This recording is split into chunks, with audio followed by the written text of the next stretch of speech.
Mbappe, Thuram,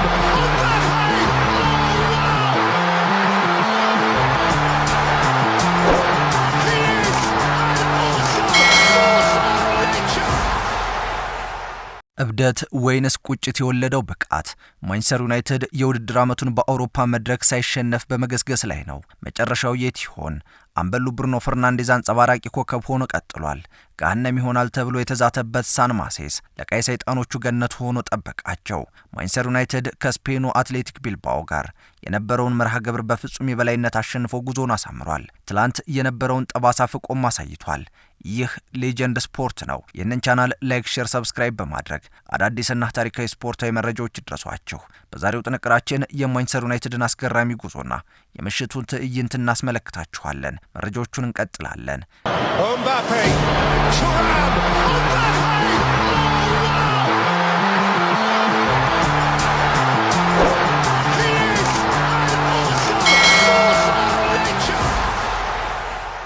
ቅድመ ጨዋታ ዳሰሳ። በ2011-12 የዩሮፓ ሊግ 16ቱ የመጨረሻ ዙር ጨዋታዎች ከተገናኙ በኋላ አትሌቲኮ ቢልባኦና ማንቸስተር ዩናይትድ ለመጀመሪያ ጊዜ በአውሮፓ መድረክ ለግማሽ ፍጻሜ ሊፋለሙ ቀኑ ተቆርጦ ሰዓቱም ደረሰ። በወቅቱ በማርሴሎ ቢዮልሳ ስር የነበረው አትሌቲክ ማንቸስተር ዩናይትድን በደርሶ መልስ አሸንፎም ነበር። ያኔ በኦልትራፎርድ አሁን በሳን ማሴስ ማሪያ ሁለቱንም ጨዋታዎች ድል አድርጓል። ማንቸስተር ዩናይትድ በአትሌቲክ ቢልባኦ በአውሮፓ መድረኮች ካደረጋቸው 4 ጨዋታዎች 3ቱን ተሸንፏል። ይህንን መጥፎ ጠባሳ ከፊት ለፊቱ ይዞ ነው መርሃ ግብሩን ያካሄደው። ብቸኛ ድሉ በ1957 የውድድር ዓመት የአውሮፓ ዋንጫ ሩብ ፍጻሜ ሁለተኛ ጨዋታ ላይ በኦልትራፎርድ 3-0 ያገኘው ድል ሲሆን ይህም በድምር ውጤት 6-5 ለግማሽ ፍጻሜ አድርሶታል። ማርሴሎ ቤልሳ መዳረሻቸውን እንግሊዝ ሲያደርጉ ክለቡ በቀድሞ ጥንካሬ ነው መቀጠል የቻለው። አትሌቲክ ቢልባኦ በአውሮፓ ውድድሮች ለሶስተኛ ጊዜ ግማሽ ፍጻሜ የደረሰ ሲሆን ቀደም ባሉት በሁለቱም አልፏል። በ1976-77 እና በ2011-12 የውድድር ዓመት ማንቸስተር ዩናይትድ በዚህ የውድድር ዓመት እስካሁን ያልተሸነፈ ብቸኛው ቡድን ነው። ያለ ሽንፈት ያስመዘገባቸው 12 ተከታታይ ጨዋታዎች ከህዳር 2016 እስከ ጥቅምት 2017 የተመዘገቡት 15 ጨዋታዎች በኋላ በአውሮፓ መድረክ ረጅሙም ነው። አትሌቲክ ቢልባኦ በዚህ የውድድር ዓመት በሳን ማሴስ 6ቱንም የዩሮፓ ሊግ የሜዳ ጨዋታዎች አሸንፏል። ይህ ሌጀንድ ስፖርት ነው። እንቀጥላለን። በአንድ የውድድር ዘመን 7 የሜዳ ጨዋታዎችን ያሸነፈው የመጨረሻው ቡድን እንደ አውሮፓውያን አቆጣጠር በ2016-17 አያክስ ነበር። Mbappe, Thuram,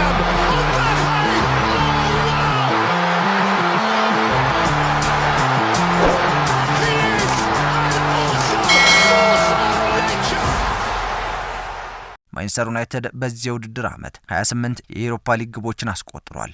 ይህም በ2020-2021 ካስቆጠራቸው 34 ግቦች በኋላ ከፍተኛው ሲሆን ይህም በአውሮፓ ውድድር የክለቡ ክብረ ወሰን ነው። በዚህ የውድድር ዘመን ከማንኛውም ቡድን የበለጠ 222 ሙከራዎችንና በተጋጣሚ ሳጥን ውስጥ 458 ንክኪዎችን አድርጓል። ይህ ለማንቸስተር ዩናይትድ ደጋፊዎች ሌላኛው መመኪያ ነው። የአትሌቲክ ቢልባኦ አሰልጣኝ ኤርኔስቶ ቫልቬርዴ ከ2018-19 የአውሮፓ ሻምፒዮንስ ሊግ ከባርሴሎና ጋር እንዲሁም ደግሞ ከሊቨርፑል ጋር ከተገናኙ በኋላ ለመጀመሪያ ጊዜ በአውሮፓ ውድድር ግማሽ ፍጻሜ ጨዋታን መርተዋል። የማንቸስተር ዩናይትዱ አሰልጣኝ ሮበን አሞሪም 8 የዩሮፓ ሊግ ጨዋታዎችን ሳይሸነፉም ቆይተዋል። ይህ ከሰር አሌክስ ፈርጉሰን የመጀመሪያ 11 ጨዋታ ያለ ሽንፈት ጉዞ በኋላ በአውሮፓ ውድድር ረጅሙ ያለ መሸነፍ ጉዞም ነው። ብሩኖ ፈርናንዴዝ በ31 የዩሮፓ ሊግ የጥሎ ማለፍ ጨዋታዎች 29 ግቦች ላይ ቀጥተኛ ተሳትፎ አድርጎም ነበር ይህንን ጨዋታ ያደረገው። አትሌቲክ ቢልባኦ ተጫዋች ኒኮ ዊሊያምስ በዚህ የውድድር ዓመት በሜዳው ባደረጋቸው 6 የዩሮፓ ሊግ ጨዋታዎች 5 ግቦች ላይ ተሳትፎ አድርጓል። ማንቸስተር ዩናይትድ በሊጉ ደካማ ውጤት እያስመዘገበ ቢገኝም እስካሁን በዩሮፓ ሊግ ሽንፈት አላስተናገደም። የአትሌቲክ ቢልባኦ በሜዳው ሳን ማሴስ በዩሮፓ ሊግ ተሸንፎ አያውቅምም ነበር። Mbappe, Thuram,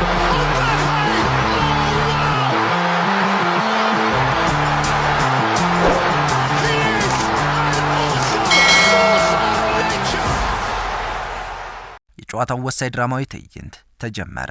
በሳን ማሴስ ባሪያ ስታዲየም የተገኙት የአትሌቲክ ቢልባኦ ደጋፊዎች ከፍተኛ ረብሻን ፈጠሩ። ረብሻው ጸብ ሳይሆን የተጋጣሚ ቡድንን እረፍት ለመንሳት የተደረገ ጥረት መሆኑ ነው። ግን መጨረሻው አላማረም። ቀይ ሰይጣኖቹ በአውሮፓ መድረክ ሰይጣናዊ ጉዟቸውን እያደረጉ ቀጥለዋል። ጨዋታው ከተጀመረ 30 ደቂቃዎች ተቆጥረዋል። ካዚሚሮ የማንቸስተር ዩናይትዱ አማካኝ ያገኛትን እድል በአግባቡ ተጠቀመ። የሳን ማሴስ ባሪያ ደጋፊዎች ጸጥ ረጭ አሉ። ካዚሚሮ ባለባቸውና ጥሩ በሆነባቸው ጊዜያት ዩናይትድ ምንም ነጥብ ለተጋጣሚው ሳይሰጥ ወጥቷል። ትላንት ምሽት የሆነውም ይህ ነበር። አትሌቲክ ቢልባኦ 0 ማንቸስተር ዩናይትድ 1 ዋጋ ያስከፈለው ቀይ ካርድ ቀጠለ። ይህ ለማንቸስተር ዩናይትድ ሳይታሰብ የተገኘ ገጸ በረከት ነው። ደቂቃው 35ኛው ደቂቃ ነበር። ዳኒ ቪቪያን በሰራው ጥፋት ከሜዳ እንዲወጣም ተገደደ። የመሃል ዳኛውም ቀይ ካርድን በቀጥታ ሰጡት። ይህ ለትላንቱ ጨዋታ ማርሽ ቀያሪ ክስተት ነበር ማለት ይቻላል። ደቂቃው መቁጠሩን ቀጥሏል። ጊዜው ገና ጠዋት ነበር ማለትም ይቻላል። ከ68 ዓመት በኋላ በ1957 የተገኘውን ድል ለመድገም ማረጋገጫ የሰጠ ሌላኛው ሁነት 37ኛው ደቂቃ ላይ የተገኘውን ፍጹም ቅጣት ምት ብሩኖ ፈርናንዴዝ ወደ ግብነት ቀየረ። በዩሮፓ ሊግ 32 ጨዋታዎችን አድርጎ 31 ግቦች ላይ አስተዋጽኦ በማበርከት 19 ግቦችን አስቆጠረ። Mbappe, Thuram,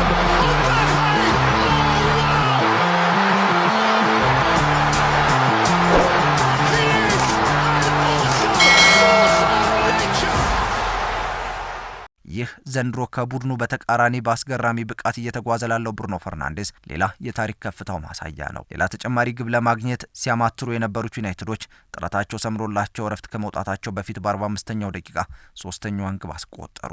የግቧ ባለቤት ደግሞ ልዩ ተጫዋች ብሩኖ ፈርናንዴዝ ነበር። ይህ ተአምራዊ ምሽት መጀመሪያው 45 ይህንን አሳይቶን ተጠናቀቀ።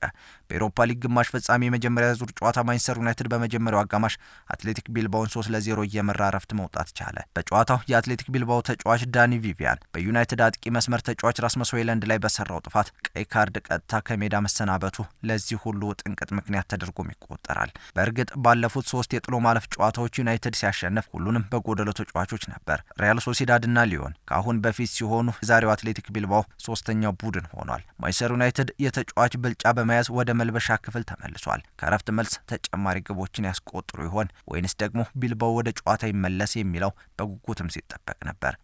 Mbappe, Thuram,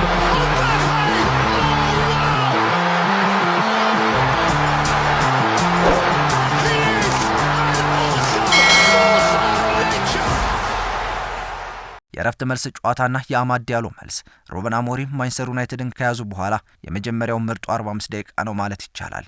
የመጀመሪያው አጋማሽ ማብቂያ ላይ ማዝራዊ አንግል የመለሰበት ኳስ የሚያስቆጭም ነበር። ቀይ ሰይጣኖቹ በጥቅሉ ያሳለፉት ምሽት ድንቅ ነበር። የስፔን ኮፓ ዴል ሬይ ንጉስ የሆነው አትሌቲክ ቢልባኦ 24 ጊዜ አሸንፏል። በባርሰሎና ብቻ ነው የሚበለጠው። ይህ የአትሌቲክ ቢልባኦ ሌላኛው ክብረ ወሰን ነው። እናም አትሌቲክ ቢልባኦ በሜዳው ያለውን ግርማ ሞገስ ተነጥቆ አመሸ።